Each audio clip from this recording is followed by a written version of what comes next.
Listen closely, because what I'm about to say might sting, but it will also set you free. Every day, millions of women wake up fighting a battle no one else can see, the battle against the fear that tries to shrink their power. But today, we're ripping the cover off that fear. Today, we're calling it out. Today, we take back the authority that was always yours. Because the truth is simple. A woman's greatest fear isn't failure. It's living her whole life, knowing she never unleashed the fire that was already inside her. You've been told your whole life to soften yourself, to be agreeable, to fit into spaces that were never designed to hold the weight of your brilliance. And over time, that message sinks in so deeply that it becomes a quiet fear, the fear of being too much, too loud, too confident, too bold, too opinionated, too powerful. But the truth is that fear was never yours. It was planted in you by people who felt threatened the moment they sensed the magnitude of who you could become. They were never trying to protect you, only to contain you. From childhood, you were taught to shrink your victories so others wouldn't feel small. You were taught to downplay your talents so no one accused you of arrogance. You were taught to dim your voice so that everyone else could stay comfortable. But the price you paid was enormous. Every time you held back, every time you swallowed your truth, every time you pretended to be less than you are, something inside you cracked. Not because you were weak, but because your spirit was never built for limitation. The real you keeps knocking, keeps pushing, keeps demanding space, but fear tells you, stay small, stay safe. What's wild is that this fear disguises itself as politeness, as humility, as being a team player. Yet if you strip away the disguises, you see the real root. You're afraid of the reaction, the judgment, the labels. You're afraid of being called intimidating or difficult or dramatic or emotional, because society taught you those words are insults when applied to women. But think about it. Why would anyone call you intimidating unless they were already intimidated? Why would anyone call you too much unless they lacked the capacity to handle real power? Their discomfort is not your responsibility. The world benefits from women staying small. Small women don't challenge systems. They don't break patterns. They don't demand more. They don't rewrite narratives. That's why you were trained to back down, even when every part of you knew you were right. That training is what makes you second-guess your instincts, your intelligence, your decisions. You fear stepping fully into your strength because you've been conditioned to believe your power will cost you acceptance. And you're right, it might. But what good is acceptance if it requires you to abandon yourself? Imagine for a moment what your life would look like if you stopped shrinking. If you walked into every room with the full force of your voice, your vision, your fire. Imagine the impact you could have if you stopped apologizing for the very qualities that make you extraordinary. The world would adjust, people would adapt. And the ones who can't, they were never meant to walk beside a woman who knows her value. Because when a woman steps into her full power, she doesn't lose people. She loses the ones who are committed to misunderstanding her. Here's the truth, that fear doesn't want you to realize you were never too much. You were never the problem. Your intensity, your passion, your ambition, these are not flaws. They are indicators of purpose. They are proof of potential. You were not designed to fit into small spaces. You were meant to expand, to rise, to disrupt, to lead. The world isn't harmed when a woman grows. It's transformed. And the moment you stop fearing your own power is the moment everything around you begins to shift. There's a pressure that hangs on women like a weight, the expectation to be everything all at once without faltering. You're supposed to look flawless, work tirelessly, love endlessly, forgive instantly, and still maintain the calm, polished presence the world demands from you. And because the standards are impossible, that quiet fear grows. The fear that you're not enough, that you're falling behind, that you're failing at roles you were never meant to perfect. This fear doesn't show up as a scream, it shows up as a whisper, a doubt planted deep inside you that questions your every move. And even when you succeed, even when you excel, it tells you it's not quite good enough. That if anyone saw the real you, they'd pull their approval back like a rug from under your feet. The harsh truth is that this fear didn't come from within you. It was taught, passed down, reinforced through comparison, criticism, and silent expectations. Every time you saw someone praise a woman for being effortlessly perfect, You learned that struggle makes you inadequate. Every time a mistake was judged more harshly because it came from you, you learned that failure is not allowed. And every time someone minimized your effort with a dismissive comment, you learned that excellence is the bare minimum. These lessons become armor, but that armor is heavy, suffocating, and designed to keep you from realizing how extraordinary you already are. What makes the fear even more powerful is that it targets the most human parts of you. The parts that care, that want to provide, that want to show up with your whole heart. Women give so much, yet when they question themselves, the world rarely reassures them. Instead, it demands more patience, more strength, more beauty, more sacrifice.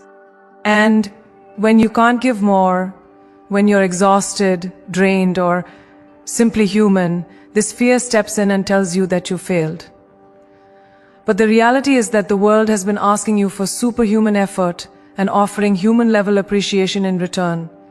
Too many women spend their lives believing they're a few steps behind some invisible standard. They're afraid to take big risks because one mistake feels like it will confirm the doubt they try so hard to hide. They hold back from opportunities because the fear of being unprepared outweighs the potential of what they could achieve. They silence their voices because they think what they have to say isn't smart enough, strong enough, important enough. But the truth is, the fear of not being enough keeps more women small than actual limitations ever will. It stops you before you even begin. The most heartbreaking part is that women often fail to see what everyone else can see clearly: their resilience, their adaptability, their brilliance under pressure. You've survived things that would have broken weaker people. You've handled responsibilities that were unfairly placed on your shoulders. You've shown up on days when your spirit was running on fumes. And yet, you question your worth. You downplay your strength. You ignore your victories because internally, the fear keeps whispering, "Do better." But that whisper is a lie, one designed to distract you from the truth that you have always been more than enough. When you strip away the expectations, the comparisons, the noise, what remains is the reality that you were never meant to meet anyone's definition of enough. You were meant to create your own. You are not here to fit into a standard created by people who will never understand your journey. You are not here to earn validation through impossible perfection. You are here to grow, to evolve, to be real, to be human. And there's not a single moment of self-doubt that can change the truth of your inherent, undeniable worth. There comes a moment in every woman's life when she realizes how deeply she has been conditioned to choose everyone else over herself. You've been taught that your value is tied to how much you give, how well you nurture, how willingly you sacrifice. And somewhere in that pattern, the fear grows. The fear that if you finally choose yourself, you'll lose the love you've worked so hard to maintain. It's a fear rooted not in selfishness but in survival. You've learned to equate acceptance with self-abandonment, to believe that your needs are negotiable while everyone else's are law. So every time you consider prioritizing your own well-being, the fear whispers, if you stop giving, they'll stop loving. And that idea is paralyzing. This fear shows up quietly at first. You say yes when your whole spirit is begging you to say no. You give your time, your energy, your heart until you're depleted, because you believe that love is something you earn through endurance. You stay in situations that drain you because walking away feels like betrayal. You apologize for wanting rest. You justify your exhaustion. You convince yourself that maybe if you give a little more, try a little harder, carry a little longer, things will finally shift. But deep down, you feel the truth pressing against your chest. You're holding together relationships and responsibilities that would collapse without your constant unseen work. What makes this fear so powerful is that it manipulates your compassion. You care deeply, so you stay longer than you should. You care deeply, so you forgive what should never have happened. You care deeply, so you accept behaviors that don't reflect the love you give. And because of that compassion, You end up believing that prioritizing yourself is an act of harm. But it's not. It's clarity. The people who truly love you do not require your suffering to feel secure. They don't demand that you diminish yourself to maintain peace. They don't punish you for wanting to breathe, grow, heal, or rise. Love that needs you small is not love.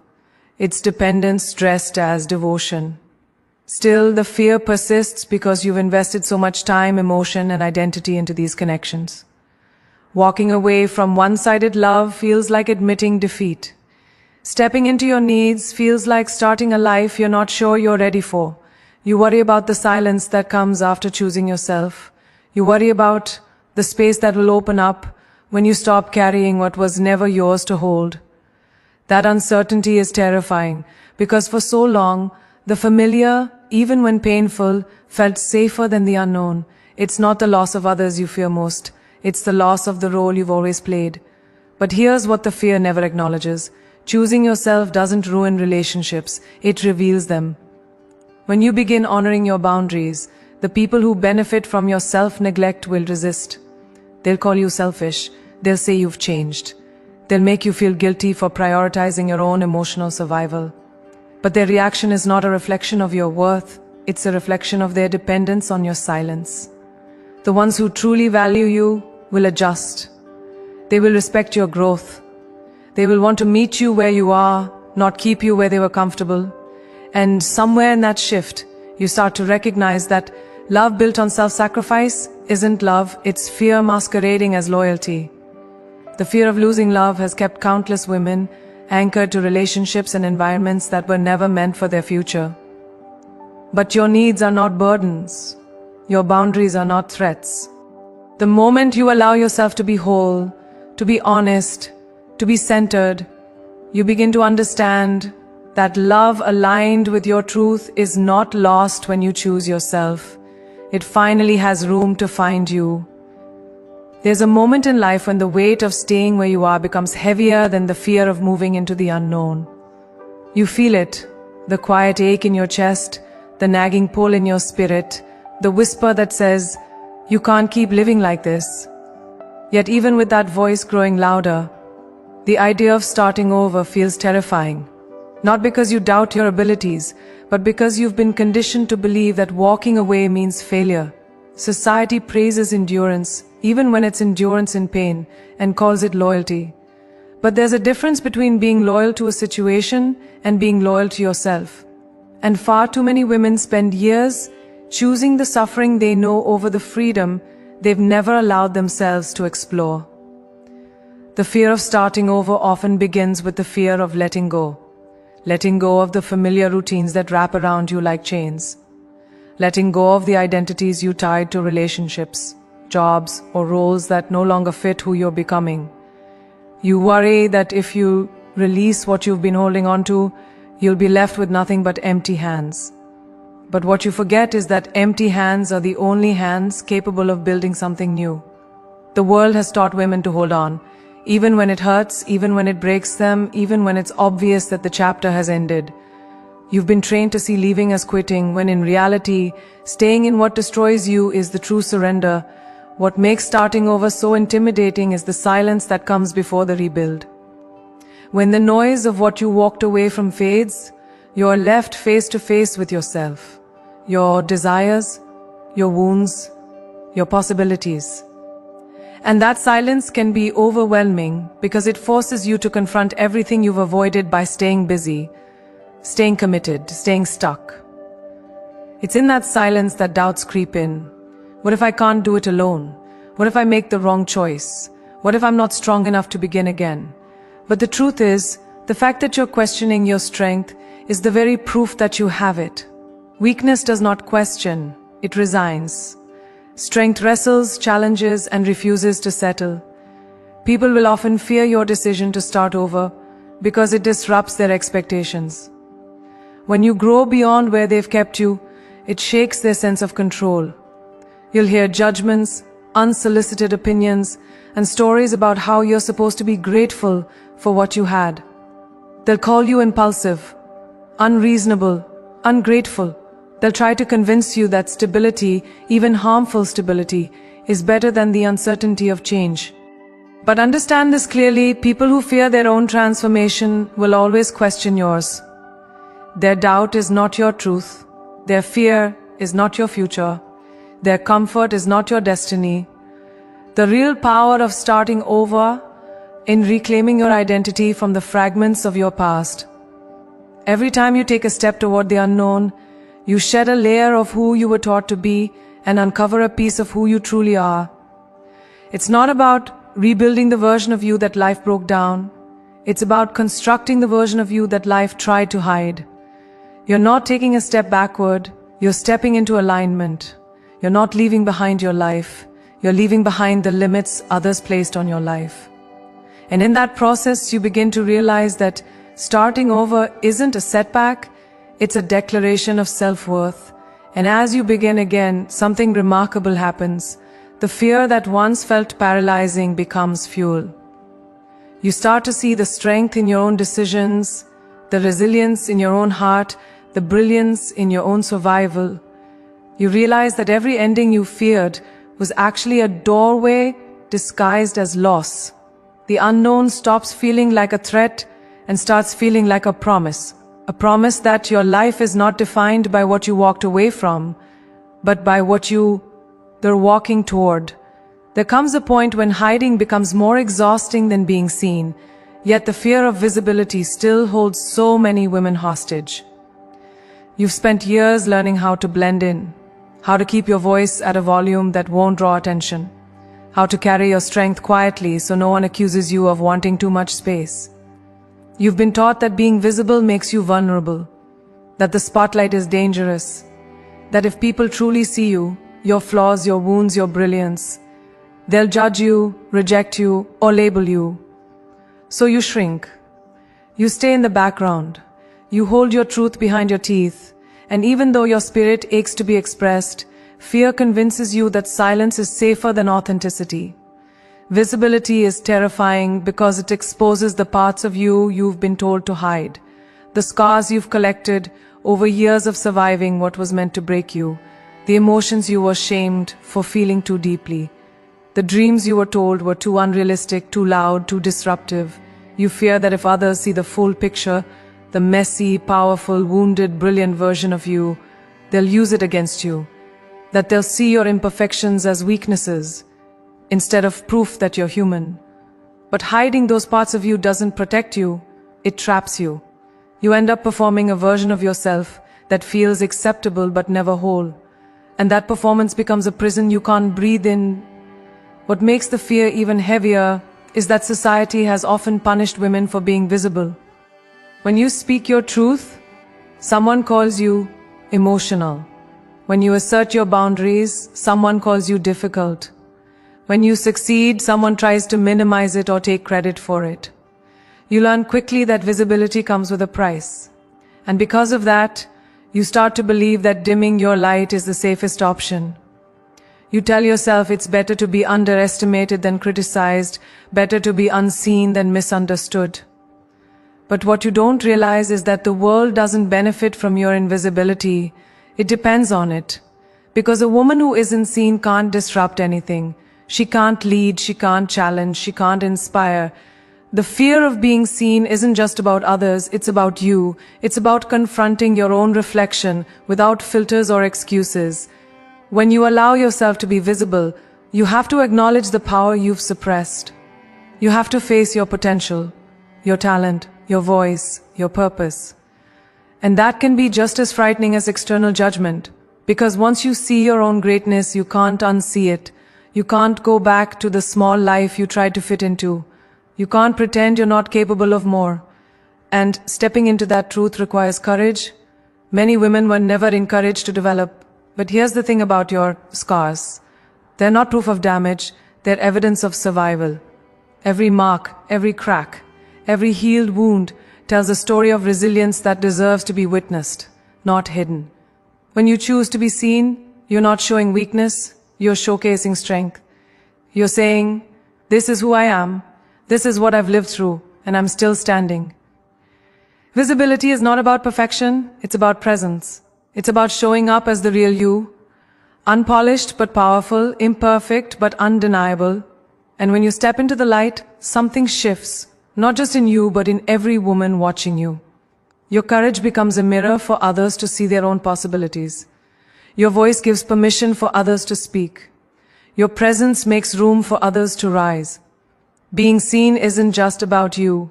It's about every woman who was taught to stay invisible so the world could remain comfortable. Visibility is liberation, not exposure. It's the moment you stop hiding from the world and the moment the world finally realizes the force that's been here all along. There's a kind of fear most people never name out loud. The fear of your own greatness. Not the fear of failing, not the fear of messing up, but the fear of what would happen if you stopped holding back and stepped fully into who you were meant to be. That fear whispers that if you rise too high, everything in your life will have to change. That if you unleash the strength you've kept contained, people will expect more from you, lean on you, question you, judge you. And there's truth in that. Greatness doesn't let you stay comfortable. It doesn't let you stay invisible. It doesn't let you settle. So you learn to regulate your shine, to manage your power, to dim yourself just enough so that the world doesn't ask you to be the leader you were born to be. But eventually, the suppression becomes suffocating. From a young age, many women were taught to associate ambition with danger. When you aimed high, someone called you unrealistic. When you dreamed big, someone told you to be more practical. When your talent showed potential, someone made sure to remind you not to get ahead of yourself. Little by little, you learned to mistrust your own capability. You were conditioned to believe that greatness belonged to someone else, someone louder, someone bolder, someone with fewer obstacles. You were encouraged to play supportive roles, not starring ones. So even today, when the opportunity to expand appears, the old programming triggers that fear. Am I really capable? Am I ready? Do I deserve this? But deep down, you know those doubts were never yours to begin with. Greatness requires responsibility, and that's what makes women fear it the most. When you show the world what you're capable of, you can't hide behind excuses anymore. You can't pretend you're powerless. You can't shrink back into a version of yourself that feels safe and familiar. And the truth is, part of you knows once you rise, there's no returning to who you were before. That kind of transformation is intimidating, because it demands that you release old identities built on pleasing others, staying quiet, staying small. Greatness asks you to rewrite the story, not follow the script. And rewriting the story often means stepping away from everything and everyone who benefited from your hesitation. The fear of your own greatness also comes from the realization that stepping into it might separate you from people you care about. Not everyone will celebrate your growth. Some will envy it. Some will resent it. Some will try to keep you where they feel comfortable, right beside them, not above them. They'll interpret your evolution as a betrayal, not a breakthrough. And because women are taught to prioritize harmony over personal victory, you hesitate, you dim, you compromise, you hold yourself back so others don't feel left behind. But greatness doesn't wait for permission. It doesn't ask for approval. It demands that you stop negotiating with your potential. Another layer of fear comes from the truth that greatness magnifies everything. Your strengths, your flaws, your mistakes, your wins. When you rise, you're suddenly visible. People watch, people critique, people talk, and even though you're strong enough to handle it, the pressure makes you second guess whether stepping forward is worth it. But what you haven't noticed is this: you're already being watched. People already feel your power. People already sense your potential. Rising doesn't create the pressure. It simply reveals that you were built for it. And beneath all the fear, beneath all the hesitation, lives a version of you that knows exactly who she is. A version of you that knows she was meant to lead, meant to disrupt, meant to elevate. A version of you that's tired of shrinking, tired of waiting, tired of pretending she's not powerful. She's been whispering to you for years, asking for a chance to breathe. Greatness isn't something you become, It's something you finally stop running from. And the moment you stop fearing the magnitude of who you are, that version of you steps forward, not timidly but boldly, knowing she was destined to rise.